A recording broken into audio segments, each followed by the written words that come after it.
My dear student, Haber process के जरिए ammonia की synthesis. This process was first introduced by a German chemist Fritz Haber and it was applied in first time in 1933. ये बात आप MCQ के लिहाज से याद रख सकते हैं.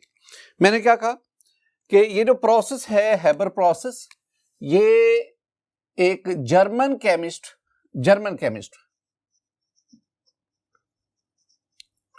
और उस जर्मन केमिस्ट का नाम है स्टूडेंट फ्रिट्ज हैबर.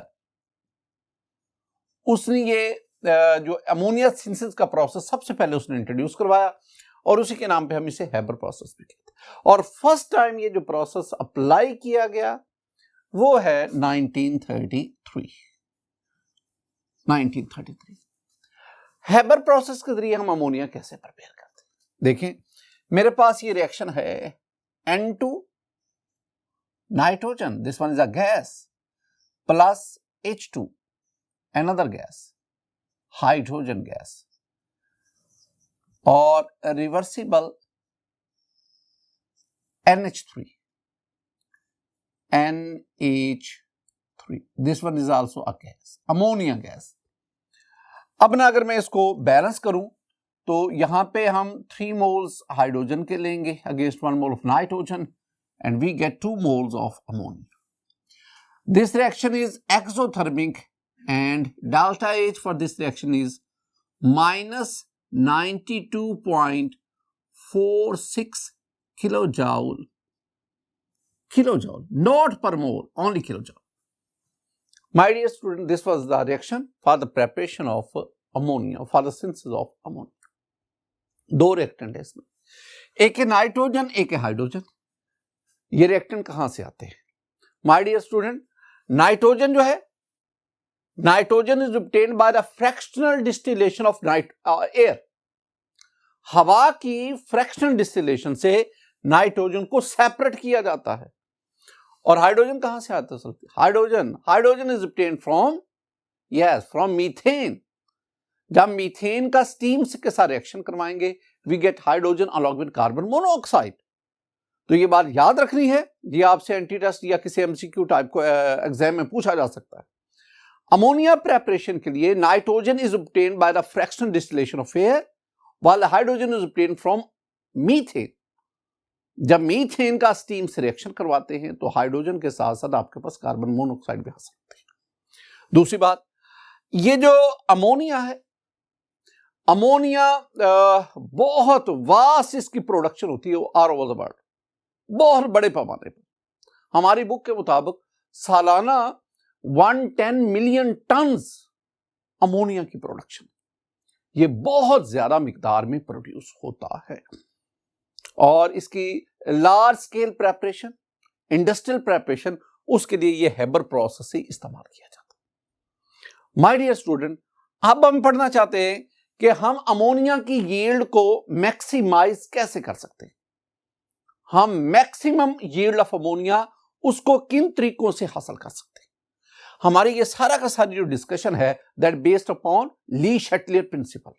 यानी आपने अभी तक जितना भी पढ़ा है केमिकल इक्विलिब्रियम के बारे में, केसी के बारे में, उन सब की अब ये एप्लीकेशन आ गई. तो हम जानना क्या चाहते हैं कि ways to maximize yield of ammonia, ammonia की यील्ड को हम कैसे मैक्सिमाइज कर सकते हैं. तो my dear student, there are 3 ways to maximize the yield of ammonia. पहला तरीका, नंबर 1, पहला है कॉन्टिन्यूअल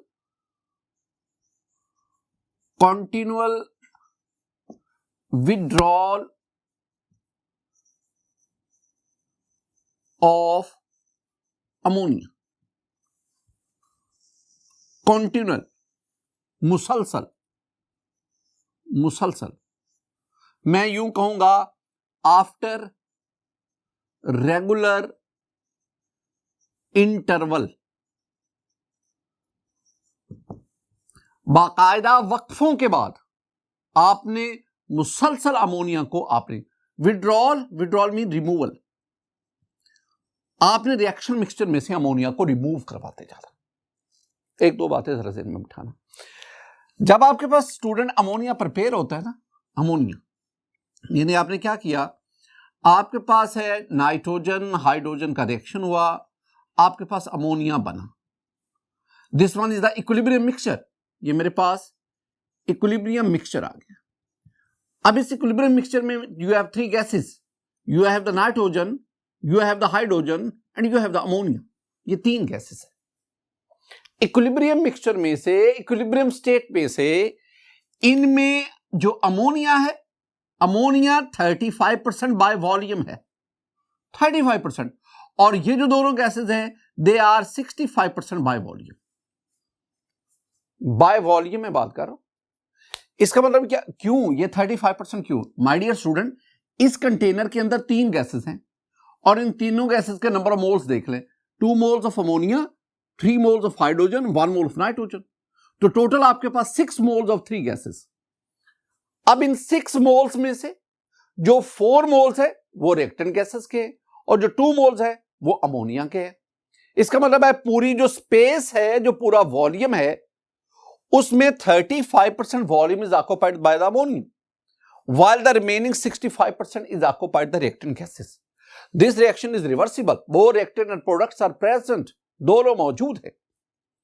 अब आपने क्या करना है, आपने इस अमोनिया को बाकायदा वक्फों के बाद इसको विड्रॉ करना according to Le Chatelier principle. अगर आप प्रोडक्ट इसकी कंसेंट्रेशन कम करेंगे, इक्विलिब्रियम राइट पे शिफ्ट होगा, इक्विलिब्रियम फॉरवर्ड शिफ्ट होगा और मजीद रिएक्टेंट प्रोडक्ट प्रोड्यूस करते जाएंगे और यूं यील्ड ऑफ अमोनिया वो इंक्रीज करते जाएंगे। अब how to remove the ammonia को हम कैसे रिमूव करवाएं? इसके लिए माय डियर स्टूडेंट, इसके लिए हमारे पास तरीका ये है कि हम ना इस मिक्सचर ऑफ गैसेस को कंडेंसर में से पास करवाते हैं। वो जो कंडेंसर है उसके अंदर कूलिंग पाइप्स होते हैं और कूलिंग पाइप की वजह से इस मिक्सचर ऑफ गैसेस का टेंपरेचर कम हो जाता है।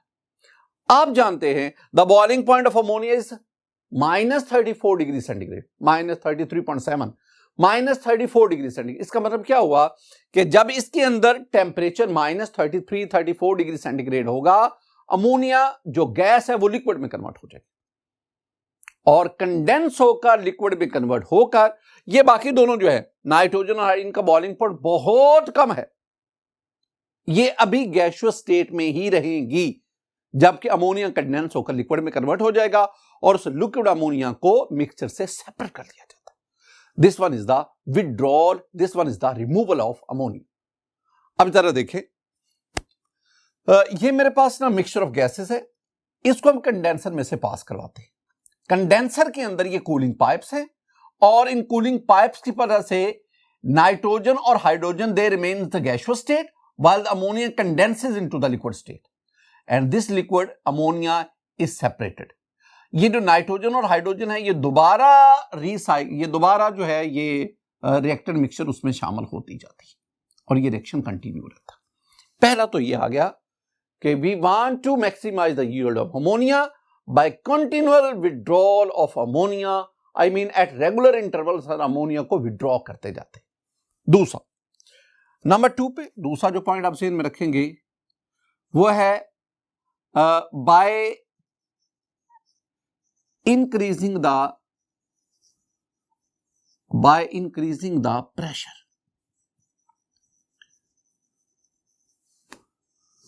My dear student, जब हम ली शटर प्रिंसिपल पढ़ रहे थे ना तो हमने पढ़ा था effect of change of pressure. अब आप इधर देखें, इधर है आपके पास नाइट्रोजन, ये गैस है, ये आपके पास हाइड्रोजन, ये गैस है और ये आपके पास अमोनिया बन गया, ये भी गैस है। You have a gaseous mixture। अब इस gaseous mixture में number of moles of reactant is not equal to number of mole of product, बराबर नहीं है। इसका मतलब है जब ये रिएक्शन इक्विलिब्रियम स्टेट पे पहुंचेगा, a change in pressure और volume definitely disturb the equilibrium position। वो कैसे? अब आप number of moles of reactant देख लो, रिएक्टेंट के मोल्स 3 और 1 4, 4 moles. Number of moles of product 2 moles. Reactant के मोल्स प्रोडक्ट से ज्यादा हैं। तो हमने क्या पढ़ा था? हमने कहा था कि अगर प्रेशर बढ़ाएंगे, आई मीन वॉल्यूम कम करेंगे, प्रेशर बढ़ाएंगे तो रिएक्शन उस तरफ चल पड़ेगा जिधर नंबर ऑफ मोल्स कम है। तो इसका मतलब क्या हुआ कि जब हम प्रेशर इंक्रीज करते हैं तो ये रिएक्शन जो है ये फॉरवर्ड जाएगा, क्योंकि फॉरवर्ड नंबर ऑफ मोल्स कम है, और फॉरवर्ड जाने का मतलब है कि yield of ammonia that will be increase, ये बढ़ती जाएगी। तो दूसरा हमारे पास तरीका क्या आया, in order to increase the yield of ammonia, maximize the yield of ammonia, that is by increasing the pressure. जब हम प्रेशर इंक्रीज करते हैं वॉल्यूम डिक्रीज करता है और रिएक्शन उस तरफ चल पड़ता है जिधर नंबर ऑफ मोल्स कम है, और number of moles product side पे कम है, अमोनिया साइड पे कम है, और यू नाइट्रोजन हाइड्रोजन रिएक्ट करके मजीद अमोनिया बनाता जाता है। नंबर 3, तीसरा काम, नंबर 3 है स्टूडेंट, बाय डिक्रीजिंग टेम्परेचर। मैं दोबारा आपकी तवज्जो ली शैटर प्रिंसिपल की जो हमने डिस्कशन की थी, उसमें लास्ट हमारी डिस्कशन थी affect of change in temperature. मैंने आपसे क्या कहा था, मैंने कहा था कि ऐसे reversible reaction A+B reversible C+T, मैंने कहा था ऐसे रिवर्सिबल रिएक्शन जिनमें डेल्टा H नेगेटिव हो, आई मीन एक्सोथर्मिक हो, तो टेम्परेचर बढ़ाएंगे रिएक्शन रिवर्स आएगा, और टेम्परेचर कम करेंगे रिएक्शन फॉरवर्ड जाएगा। तो मैंने क्या कहा, मैंने कहा हम टेम्परेचर कम करते हैं, जब टेम्परेचर कम करेंगे रिएक्शन फॉरवर्ड जाएगा, और फॉरवर्ड जाने का मतलब है प्रोडक्ट की कंसंट्रेशन बढ़ेगी, और प्रोडक्ट हमारे पास कौन है, अमोनिया। तो तीसरा काम क्या आया कि आप टेम्परेचर कम करें। माय डियर स्टूडेंट, ये 3 मुख्तलिफ वेज हैं जिनके जरिए you can maximize the yield of ammonia. अब एक प्रॉब्लम आ गया, उस प्रॉब्लम को डिस्कस करने से पहले मैं एक चीज आपके साथ शेयर करना चाहता हूं। जरा देखें, अभी तक हमने क्या कहा है, अभी तक हमने कहा है कि टेम्परेचर डिक्रीज करेंगे, डिक्रीज के एरो नीचे का मतलब है कि हम डिक्रीज कर रहे हैं, टेम्परेचर डिक्रीज करेंगे, अमोनिया की जो यील्ड है, अमोनिया यील्ड वो इंक्रीज करेगी। लेकिन एक प्रॉब्लम है स्टूडेंट, जो रेट ऑफ रिएक्शन है ना, rate of reaction it is directly proportional to temperature. ये हम चैप्टर 11 में जाके पढ़ेंगे। जितना टेम्परेचर बढ़ाएंगे रिएक्शन स्पीडी होता जाएगा, रेट ऑफ रिएक्शन बढ़ता जाएगा, और रेट ऑफ रिएक्शन बढ़ने का मतलब है प्रोडक्ट की कंसंट्रेशन बढ़ती जाएगी, यील्ड ऑफ प्रोडक्ट बढ़ती जाएगी। अब यहां पे क्या आ रहा है, इसका मतलब यहां पे आ रहा है कि टेम्परेचर कम करेंगे यील्ड बढ़ेगी। अब हम क्या कहते हैं, टेम्परेचर कम करेंगे यील्ड बढ़ेगी, रिएक्शन स्लो हो जाएगा। व्हाट इज द प्रॉब्लम, ये तो प्रॉब्लम आ गया।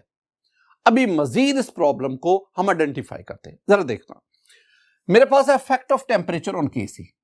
एक बार स्टूडेंट मैं आपको पहले भी कई दफा समझा चुका हूं, दोबारा फिर समझने। मैं आपसे कहता हूं कि केसी होता है, KC concentration of product over concentration of reactant, और ये आपने कंसंट्रेशन लेनी होती है एट इक्विलिब्रियम स्टेट।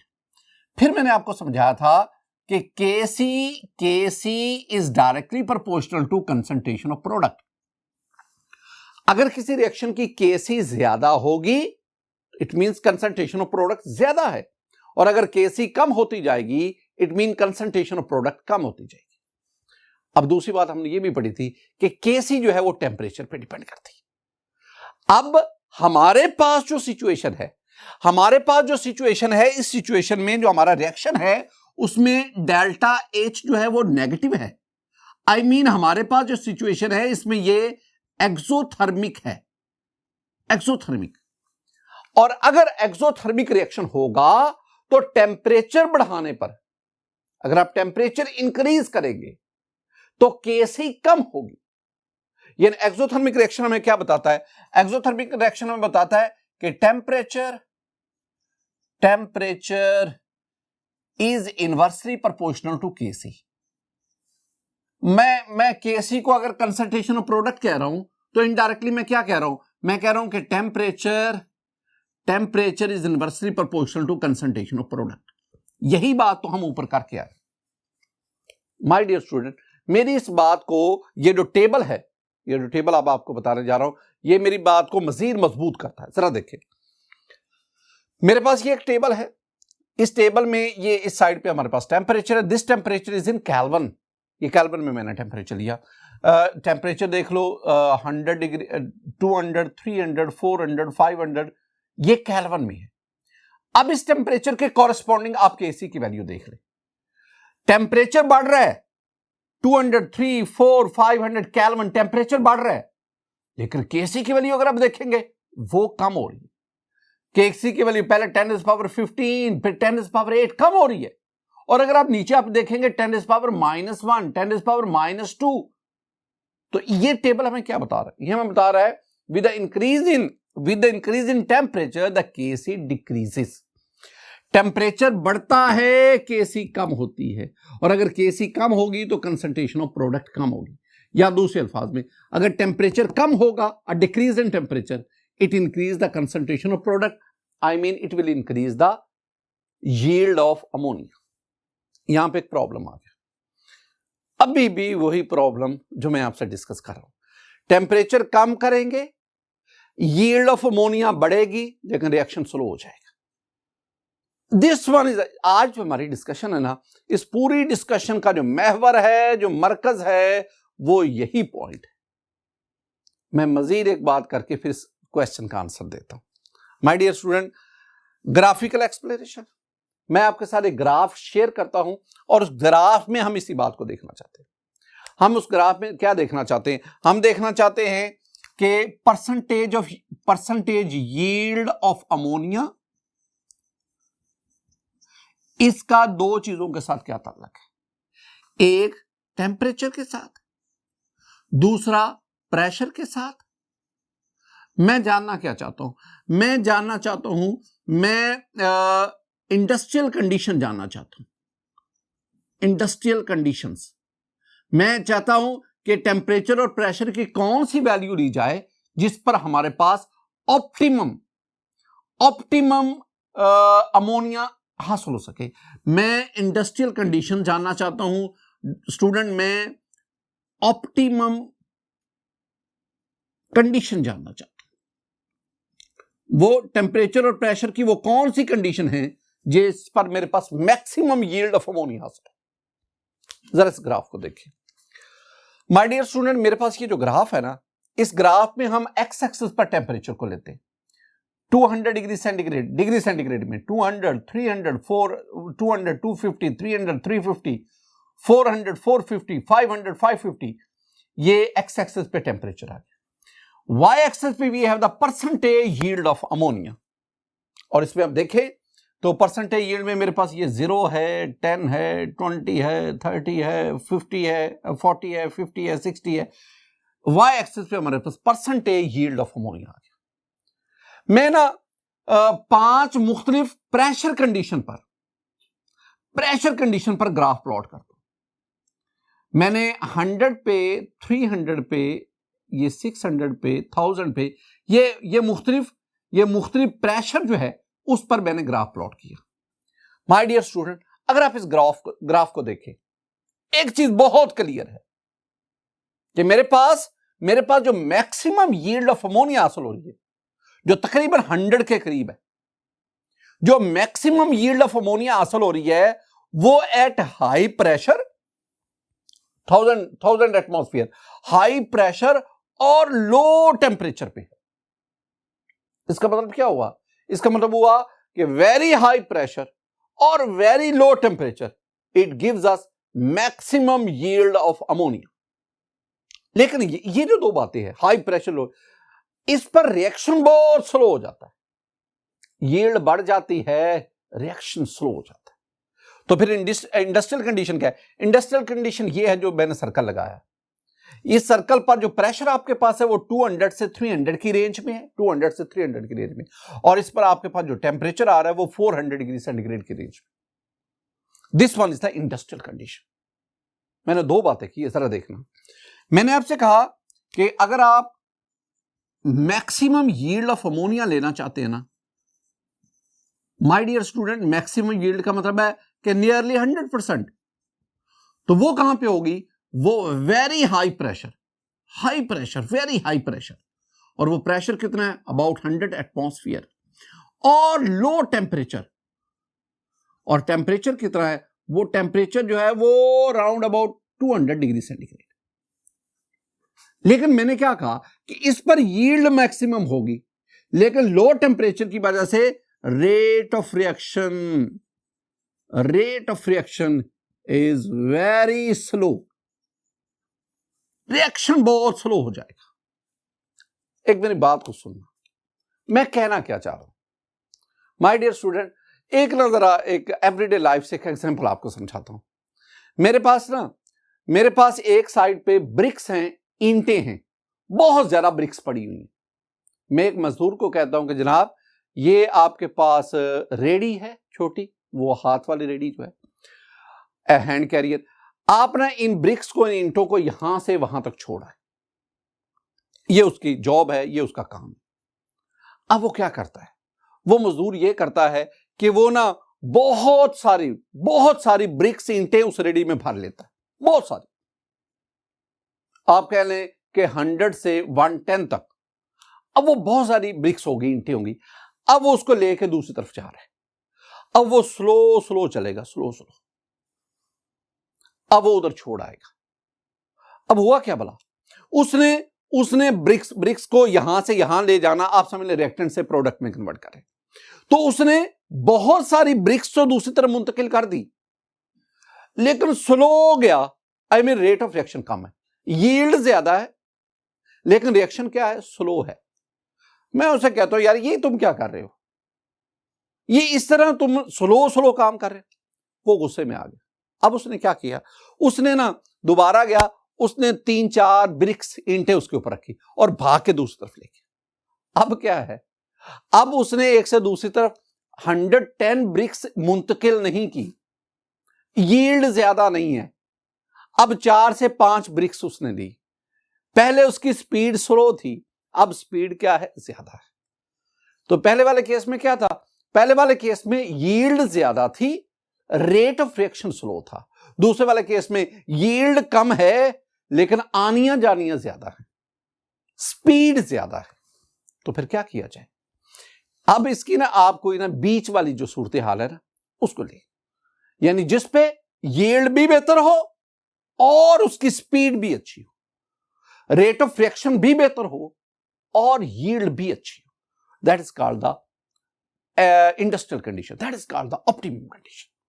अगर इस रिएक्शन के लिए हम ऑप्टिमम कंडीशन लें ना स्टूडेंट, तो ऑप्टिमम कंडीशंस में 3 बातें आप ध्यान में रखें। पहली बात, आप देख लें टेम्परेचर, तो टेम्परेचर आपसे मैंने कहा कि 400 डिग्री सेंटीग्रेड। स्टूडेंट मैं आपको काम देता हूं कि आप इसको ना केल्विन में कन्वर्ट करें, तो कर लोगे। 400 में आप क्या करेंगे, 273 ऐड करेंगे, तो ये आपके पास 673 केल्विन आ जाएगा। दूसरी बात, आप प्रेशर ले लें, the pressure should be 200 to 300 atmosphere. और अगर इस पर भी आप कहें कि रिएक्शन स्लो अभी भी उतना फास्ट नहीं है जितना हम एक्सपेक्ट कर रहे हैं, तो आप तीसरा काम कर लो, and that is the introduction of catalyst. तो जो आप कैटलिस्ट लेंगे माय डियर स्टूडेंट, वो आप ले लें PCs of iron crystal, Fe crystals embedded in a fused mixture of magnesium oxide, alumina and silica, SiO2। हम आमतौर पर वैसे ना ऊपर Fe लिख देते हैं, लेकिन एक्चुअली ये है, आपने ना मैग्नीशियम ऑक्साइड, एल्यूमिना और सिलिका लेकर इसको फ्यूज फॉर्म में ले आए, पिघली हुई हालत में ले आए, और उस फ्यूज मिक्सचर के ऊपर आप आयरन के क्रिस्टल जो है ना उनको लगाए, and it will act as a catalyst, and you know catalyst increases the rate of reaction. These are the optimum condition, this one is the temperature, this one is the pressure, and this one is the catalyst used. Student हम आगे बढ़ते हैं, हमारे पास economic importance. Economically ammonia क्या है? मैंने आपसे पहले भी कहा कि दुनिया में सालाना 110 according to our book 110 million tons annual production है अमोनिया की। अमोनिया इस्तेमाल कहां पे होता है? पहली बात, नियरली, ये बात याद रखनी है, nearly 13% of total nitrogen fixation on earth, nitrogen fixation on earth, तो nearly 13% of total nitrogen fixation of earth is accomplished industrially by Haber process। तो Haber process के जरिए जो अमोनिया है वो जितनी भी नाइट्रोजन फिक्सेशन उसका 13% हम इस प्रोसेस से अकॉम्प्लिश करते हैं। Number 2, second one is very important, that is about 80%, student, about 80% ammonia is used in the production of fertilizers, खादे। आप जानते हैं ना, a healthy soil generate, produce, grow healthy plants। जिस तरह हमें खुराक चाहिए, प्लांट्स को भी खुराक चाहिए फॉर देयर हेल्दी ग्रोथ। और उनकी खुराक क्या है? उनकी खुराक कुछ न्यूट्रिएंट्स है, जो माइक्रो न्यूट्रिएंट्स है, macro nutrients, second year chapter 15 में जाके हम पढ़े। प्लांट ग्रोथ के लिए प्लांट को नाइट्रोजन चाहिए, प्लांट को कार्बन चाहिए, प्लांट को फास्फोरस चाहिए, प्लांट को पोटेशियम चाहिए। अब ये जो मैंने न्यूट्रिएंट्स बोले हैं, ये प्लांट्स कहां से लेते हैं? जमीन से। और जमीन में कहां से आते हैं? जमीन में आपको फिर फर्टिलाइजर के जरिए प्रोवाइड करने पड़ते हैं। अब फर्टिलाइजर कई किस्म के हैं, आप पढ़ेंगे सेकंड ईयर में जाके। नाइट्रोजनस फर्टिलाइजर, जो कि सॉइल को नाइट्रोजन प्रोवाइड करती है, और फिर वो सॉइल वही नाइट्रोजन प्लांट तक शिफ्ट करता है। हमारी बॉडी में प्रोटीन कहां से आती है? प्रोटीन हम पौधों से हासिल करते हैं। ठीक है, जानवरों के गोश्त से भी हम प्रोटीन हासिल करते हैं, लेकिन जो बड़ा सोर्स है प्रोटीन का वो प्लांट्स है। और प्लांट्स प्रोटीन में प्रोटीन के बिल्डिंग ब्लॉक्स कौन है? Amino acids. और अमाइनो एसिड के अंदर नाइट्रोजन है। नाइट्रोजन प्लांट कहां से लेता है? सॉइल से। अब सॉइल के बाद नाइट्रोजन कहां से है? वही नाइट्रोजन फिक्सेशन बैक्टीरिया, उसके जरिए, या जो आप फर्टिलाइजर प्रोवाइड करते हैं। इस तरह फास्फोटिक फर्टिलाइजर है, पोटाशियम फर्टिलाइजर है। अब ये जो नाइट्रोजनस फर्टिलाइजर्स हैं, आप जानते हैं, उसमें एक फर्टिलाइजर है ammonia. Ammonia itself is a fertilizer. ये बजाते खुद एक खाद है। और साथ ही साथ ammonia is used in the preparation of, in the synthesis of, in the manufacture of urea, ammonium nitrate, DAP, di ammonium phosphate and many other nitrogen fertilizer. तो इसका मतलब है कि 80% जो अमोनिया की प्रिपरेशन होती है, वो 80% जो है that is used in the preparation, in the further synthesis of fertilizers. इसके साथ ही साथ ammonia is used in the preparation of explosive. ये जो एक्सप्लोसिव मटेरियल हैं, धमाका खेज मवाद हैं, ये रोड कंस्ट्रक्शन के दौरान, माइनिंग के दौरान, ये जो हिली एरियाज है वहां से अगर सड़कें बनानी है सावधान, इस तरह माइनिंग के दौरान भी एक्सप्लोजन करनी पड़ती है, तो ये वहां पे यूज हो रहे थे। एक और चीज, इस तरह हम ना डिफरेंट किस्म के जो नायलॉन हैं और other polymer and other polymers, इनकी प्रेपरेशन के लिए भी अमोनिया के साथ। माय डियर स्टूडेंट, मैंने सिर्फ वही चीजें लिखी हैं जो आपकी बुक के अंदर लिखी। इनके अलावा भी अमोनिया का बेतहाशा इस्तेमाल है हमारी एवरीडे लाइफ में। स्टूडेंट, जिस तरह हमने सिंथेसिस ऑफ अमोनिया को पढ़ा ना बाय हैबर प्रोसेस, बिल्कुल इसी तरह नेक्स्ट हमारे पास है preparation of SO3, sulphur trioxide. आप ना सेकंड ईयर में जाके एक प्रोसेस पढ़ेंगे, that is called the contact process. इस प्रोसेस के जरिए हम सल्फ्यूरिक एसिड की प्रेपरेशन करते हैं, industrial preparation of sulphuric acid. Sulphuric acid is called king of chemicals, chemicals का बादशाह। Why it is called the king of chemicals? Student, तीन बातें नजर में रखना। नंबर एक, दुनिया में सबसे ज्यादा जो केमिकल प्रोड्यूस होता है वो सल्फ्यूरिक एसिड है। सबसे ज्यादा दुनिया में जो केमिकल प्रोड्यूस होता है वो sulphuric acid. Number 2, sulphuric acid तकरीबन हर प्रोडक्ट उसको बनाने के लिए इस्तेमाल होता है। इवन के एसिड्स को भी बनाना हो तो सल्फ्यूरिक एसिड इस्तेमाल होता है। नाइट्रिक एसिड है, HCl है, इन सब की प्रिपरेशन में भी सल्फ्यूरिक एसिड इस्तेमाल होता है। हमारी एवरीडे लाइफ में जितनी भी हम चीजें इस्तेमाल कर रहे होते हैं उनकी प्रिपरेशन में किसी ना किसी स्टेज पर सल्फ्यूरिक एसिड इन्वॉल्व होता है।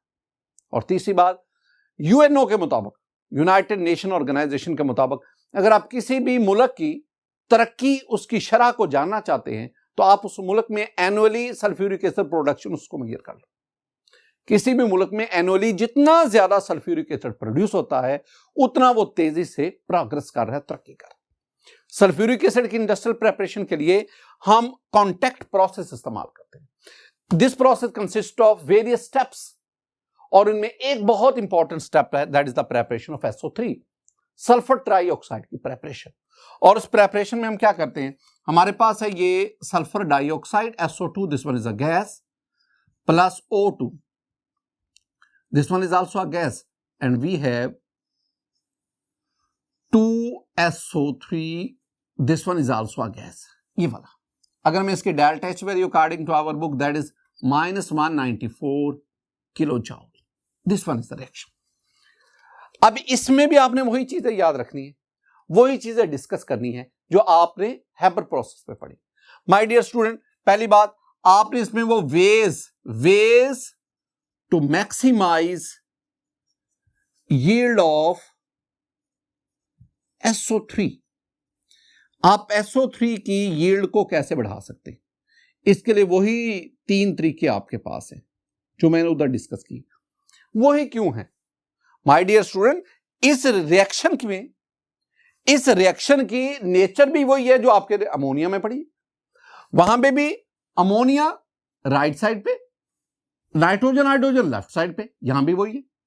ये हमारे पास प्रोडक्ट, इसके 2 मोल्स, रिएक्टेंट इनके 3 मोल्स, तो number of moles of reactant NR 3 moles, number of moles of product SO3 that is 2 moles. क्या मतलब, number of mole of reactant is greater than number of moles of product. Reactant के मोल product से, और उधर भी ऐसा ही था। This one is the exothermic reaction और synthesis of ammonia that is also the exothermic reaction. जो अप्रोच आपने उधर यूज की वही अप्रोच इधर यूज की। इधर भी आपने इंडस्ट्रियल कंडीशन को, ऑप्टिमम कंडीशन उनको याद रखना है, समझना। स्टूडेंट ये मैं आप पे छोड़ूंगा, अगर आपको वो समझ आएगी हाइबर प्रोसेस आप इसको आसानी से लर्न कर सकें। माय डियर स्टूडेंट, आज के इस लेक्चर में हमने industrial application of equilibrium, chemical equilibrium को डिस्कस किया। मेरी दुआ है कि अल्लाह ताला आप पर अपना फजल और करम फरमाए, अल्लाह ताला आपके इल्म में इजाफा फरमाए। अस्सलामु अलैकुम व रहमतुल्लाह।